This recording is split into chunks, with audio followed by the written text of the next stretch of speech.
হরে কৃষ্ণ বন্ধুরা, আমরা এখন চলে এসেছি মায়াপুরের দিকে। এখানে কিন্তু মন্দির যাওয়ার জন্য আপনারা প্রচুর টোটো পেয়ে যাবেন, অবশ্যই দরদাম করে নেবেন, নাহলে কিন্তু ঠকে যাওয়ার সম্ভাবনা প্রচণ্ড বেশি। সামনেই দেখা যাচ্ছে মায়াপুরের মন্দির, এটি হচ্ছে নতুন চন্দ্রোদয় মন্দির। বুঝতেই পারছো আমরা যে কোথায় চলে এসেছি, পেছনে দেখতেই পাচ্ছ মায়াপুর। আজকে ডিসেম্বর মাসের 27 তারিখ এবং এখানে প্রচুর পরিমাণে ভিড় রয়েছে। পেছনে দেখতেই পাচ্ছেন প্রচুর পরিমাণে মানুষজন এখানে আসছেন এবং এখানে মন্দির দর্শন করছেন।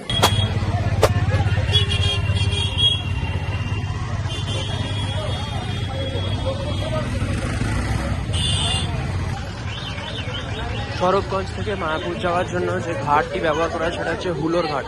সরবগঞ্জের ওটা দুটো ঘাট রয়েছে, একটি হচ্ছে সরবগঞ্জ ঘাট যেটা থেকে নবদ্বীপ যাওয়া যায়, এবং এটা হচ্ছে হুলোর ঘাট যেটা থেকে মায়াপুরের উদ্দেশ্যে যাওয়া যায়। ভাড়া মাত্র 3 টাকা।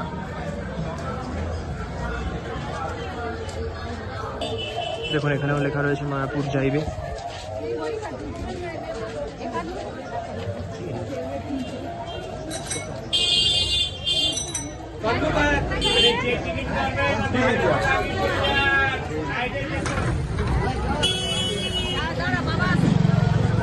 অনেক দোকানপাট এখন হয়ে গিয়েছে।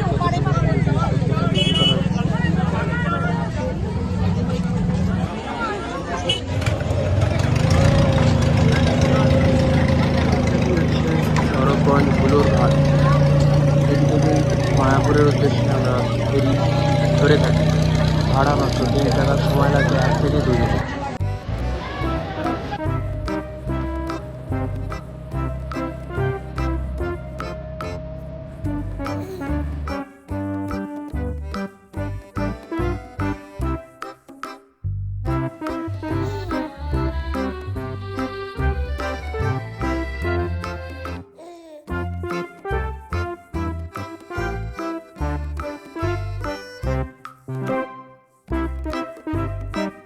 এখানে কিন্তু মন্দির যাওয়ার জন্য আপনারা প্রচুর টোটো পেয়ে যাবেন, অবশ্যই দরদাম করে নেবেন, নাহলে কিন্তু ঠকে যাওয়ার সম্ভাবনা প্রচণ্ড বেশি। আমরা টোটো করে মন্দিরের সামনে যাচ্ছি। সামনেই দেখা যাচ্ছে মায়াপুরের মন্দির, এটাই হচ্ছে মায়াপুর বন্ধুরা। আজকে ডিসেম্বরের 27 তারিখ, আজকে আমরা এসেছি মায়াপুর এবং এখানে প্রচণ্ড মানুষের ভিড়, অসম্ভব ভিড় বন্ধুরা। ডিসেম্বরে এই সময়টা টুরিস্ট স্পট, প্রচণ্ড পরিমাণে ভিড় থাকে এবং এখানে প্রচুর ভিড়।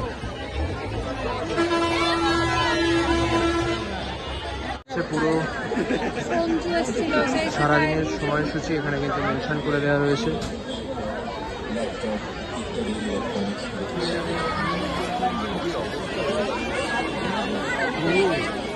মারাত্মক ভিড় বন্ধুরা এই সময়। আজকে ডিসেম্বর মাসের 27 তারিখ, এই সময় প্রচণ্ড পরিমাণে মানুষের ছুটি থাকে এবং সব মানুষ এইখানে আসেন, শুধু একবার না বারংবার আসেন প্রভুর কাছে। দেখুন এখানে ফোয়ারা টাইপেরও করে রাখা আছে। এটি হচ্ছে শ্রীল প্রভুপাদের সমাধি মন্দির। এখানে নিচে তলায় আপনারা প্রভুপাদের মূর্তি দেখতে পাবেন, সমাধি দেখতে পাবেন, খুবই সুন্দরভাবে বানানো হয়েছে।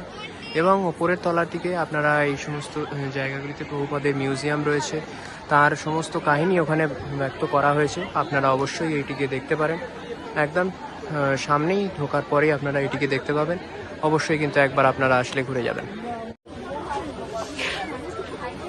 মায়াপুরের ভেতরে এরকম প্রচুর দোকান আপনারা দেখতে পাবেন, এখান থেকে আপনারা কিছু কিনলে কেনাকাটা করতে পারেন। দাম একদম লেখা রয়েছে, বার্গেনিংয়ের কোনো জায়গা নেই। এটি হচ্ছে নতুন চন্দ্রোদয় মন্দির, এটি এখনো পুরোপুরিভাবে তৈরি হয়নি, এখানে কনস্ট্রাকশনের কাজ কিন্তু চলছে, কিন্তু মন্দিরটি খোলা হয়েছে, 50 টাকা টিকিট করা হয়েছে এবং সেখানে কিন্তু আপনারা প্রবেশ করতে পারবেন। এটি হচ্ছে যেটি রয়েছে, এটি কিন্তু পুরনো চন্দ্রোদয় মন্দির। এখানেই কিন্তু আসল যে শ্রীকৃষ্ণের মন্দির, পুজো, মূর্তি আপনারা দেখতে পাবেন। যেটা আপনারা দেখে থাকেন সেটি হচ্ছে এই চন্দ্রোদয় মন্দিরটি, এবং এই মন্দিরটি এখনও কিন্তু চলছে। 2027 সালে শোনা যাচ্ছে, 2027 সালে এটি ভালোভাবে পুরোপুরি নির্মাণের মাধ্যমে সবটা দেখানো কোনোভাবেই সম্ভব নয়। তোমরা যখন আসবে অবশ্যই দেখবে। এই মন্দিরটি এখনও পুরোপুরিভাবে নির্মাণ কমপ্লিট হয়নি, এটি হচ্ছে নতুন চন্দ্রোদয় মন্দির। 2027 সালে এই মন্দিরটি কিন্তু খুলে যাবে, তখন আপনারা প্রবেশ করতে পারবেন। এখন ওই যে দূরে দেখা যাচ্ছে এটি হচ্ছে পুরনো চন্দ্রোদয় মন্দির। এইখানে কিন্তু আপনারা এখন প্রবেশ করতে পারেন, যেমন আপনারা আগে করতেন। বিশ্বের বহু দেশে প্রশংসিত এই ফিল্মটা, আপনারা এই ধামে এসে ধামের লীলাটা দেখে যান, লীলা দর্শন করে যান। এখানে একটি নতুন মুভি থিয়েটার বানানো হয়েছে। স্বল্প মূল্যের বিনিময়ে আপনারা কিন্তু এখানে একটি মুভির মাধ্যমে কিছু দেখতে পারেন। আমরা আর ভেতরে ঢুকছি না, তো এখানে আপনারা এলে কখনো দেখতে পারেন। এই হচ্ছে মুভি টিকিট কাউন্টার, এখানে নতুন করা হয়েছে এগুলো।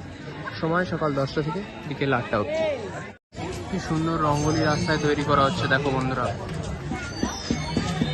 এরকম অনেক জায়গাতেই রঙ্গোলি তৈরি করা হচ্ছে। এখন সন্ধ্যের সময় খুবই সুন্দর করে সাজানো হয়েছে। এখন সন্ধ্যের সময় খুবই সুন্দর করে মন্দিরটি সাজানো হয়েছে।